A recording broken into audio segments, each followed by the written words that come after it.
जय श्री राम। प्रिय भक्तजन, भ्रमर के झरोखा में आपका स्वागत है।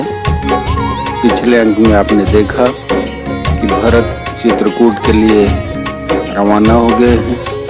रास्ते में जो भी ब्रह्मचारी, सन्यासी, वानप्रस्थ, कोल, भील आदि मिलते हैं, उनको प्रणाम करके उनसे राम के बारे में पूछते हैं कि वे किस वन में होंगे।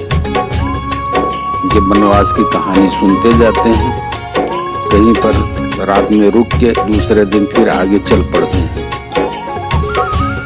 करत मनोरथ जस जिय जागे, जाहि स्नेह सुरा सब छाके।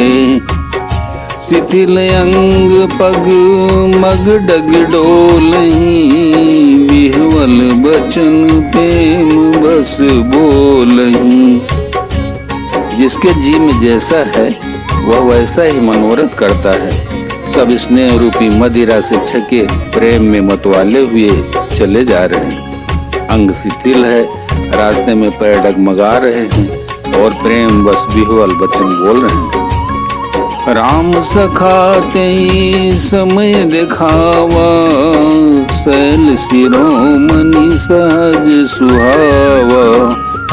जासु समीप सरित पय तीरा, सिय समेत बसई दो बीरा।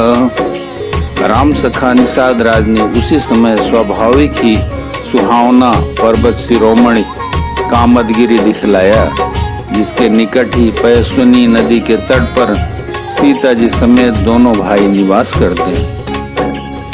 देखी करई सब दंड प्रणाम, कही जय जानकी जीवन राम। प्रेम मगन अस राज समाजू, जनु फिर अवध चले रघुराजू। सब लोग उस पर्वत को देखकर जानकी जीवन श्री रामचंद्र जी की जय हो ऐसा कहकर दंडवत प्रणाम करते हैं। राज समाज प्रेम में ऐसा मग्न है मानो श्री रघुनाथ जी अयोध्या को लौट चले हों। भरत प्रेम उदय समय जस, तस कई सकैन सेसु। कभी अगम जिमि ब्रह्म सुख, मम मलिन जनेसु। भरत जी का उस समय जैसा प्रेम था वैसा शेष जी भी नहीं कर सकते। कभी के लिए तो वह वैसा ही अगम है जैसा अहंता और ममता से मलिन मनुष्यों के लिए ब्रह्मानंद। सकल स्नेह शिथिल रघुबर के, गए कोस दुई दिन कर ढर के। जलु तलु देखी बसे निसि बीते, कीन गवन रघुनाथ प्रीते। सब लोग श्री रामचंद्र जी के प्रेम के मारे शिथिल होने के कारण सूर्यास्त होने तक दिन भर में 2 ही कोस चल पाए और जल स्थल का सुपास देखकर रात को वहीं बिना खाए पिए ही रह गए। रात बीतने पर श्री रघुनाथ जी के प्रेमी भरत ने आगे गमन किया। वहाँ राम रजनी अवशेषा, जागे सिय सपन अस देखा। सहित समाज भरत जनु आए, नाथ वियोग ताप तन ताए। उधर श्री रामचंद्र जी रात शेष रहते ही जागे। रात को सीता जी ने ऐसा स्वप्न देखा जिसे वे श्री राम जी को सुनाने लगी। मनो समाज सहित भरत जी यहाँ आए। प्रभु के वियोग की अग्नि से उनका शरीर संतप्त है। सकल मन दीन दुखारी, देखी सासुआन अनुहारी। सुनि सिय सपन भरे जल लोचन, भय सोच बस सोच विमोचन। सभी लोग मन में उदास, दीन और दुखी हैं। सासुओं को दूसरी सूरत में देखा। सीता जी का स्वप्न सुनकर श्री रामचंद्र जी के नेत्रों में जल भर आया और सबको सोच से छुड़ा देने वाले प्रभु स्वयं लीला से सोच के बस हो गए।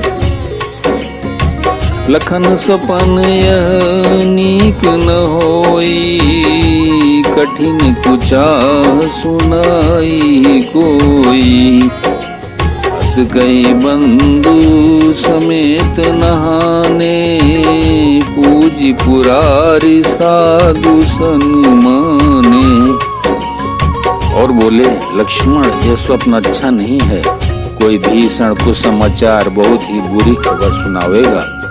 ऐसा कहकर उन्होंने भाई सहित स्नान किया और त्रिपुरारी महादेव जी का पूजन करके साधुओं का सम्मान किया।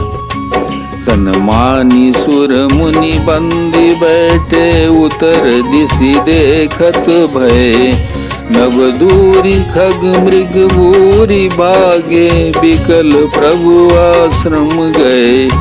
तुलसी उठे अवलोकी, कारण का चित सचकित रहे। सब समाचार की रात कोलनी आई, कई अवसर कहे। देवताओं का सम्मान पूजन और मुनियों की वंदना करके श्री रामचंद्र जी बैठ गए और उत्तर दिशा की ओर देखने लगे। आकाश में धूल छा रही है, बहुत से पक्षी और पशु व्याकुल होकर भागे हुए प्रभु के आश्रम को आ रहे हैं। तुलसीदास जी कहते हैं कि प्रभु श्री रामचंद्र जी यह देखकर उठे और सोचने लगे कि क्या कारण है। वे चित्त में आश्चर्य युक्त हो गए। उसी समय कोल भीलों ने आकर सब समाचार कहे। सुनत सुमंगल बैन मन, प्रमोद तन पुलक भर। शरद सरोरुहन तुलसी भरे स्नेह जल। तुलसीदास जी कहते हैं कि सुंदर मंगल वचन सुनते ही श्री राम जी के मन में बड़ा आनंद हुआ। शरीर में पुलकावली छा गई और शरद ऋतु के कमल के समान नेत्र प्रेमासियों से भर गए। बहुरी सोच बस भेसिय रमनु, कारण कवन भरत आगमनु। एक आयस कहा बहोरी, सेन संग चतुरंगन तोरी। सीतापति श्री रामचंद्र जी पुनः सोच के बस हो गए कि भरत के आने का कारण क्या है। फिर एक ने आकर ऐसा कहा कि उनके साथ में बड़ी भारी चतुरंगी सेना भी है। सो सुनि राम ही भायति सोचू, इत पितु बचित बंधु सकोचू। भरत स्वभाव समुझ मन माही, प्रभु चित हित थिति पावत नहीं। यह सुनकर श्री रामचंद्र जी को अत्यंत सोच हुआ। इधर तो पिता के वचन और इधर भाई भरत जी का संकोच। भरत जी के स्वभाव को मन में समझकर तो प्रभु श्री रामचंद्र जी चित्त को ठहराने के लिए कोई स्थान ही नहीं पाते। समाधान तब भाय जाने, भरत कहे महु साधु सयाने। लखन लख्यो प्रभु हृदय खबारू, कहत समय समनीति विचारू।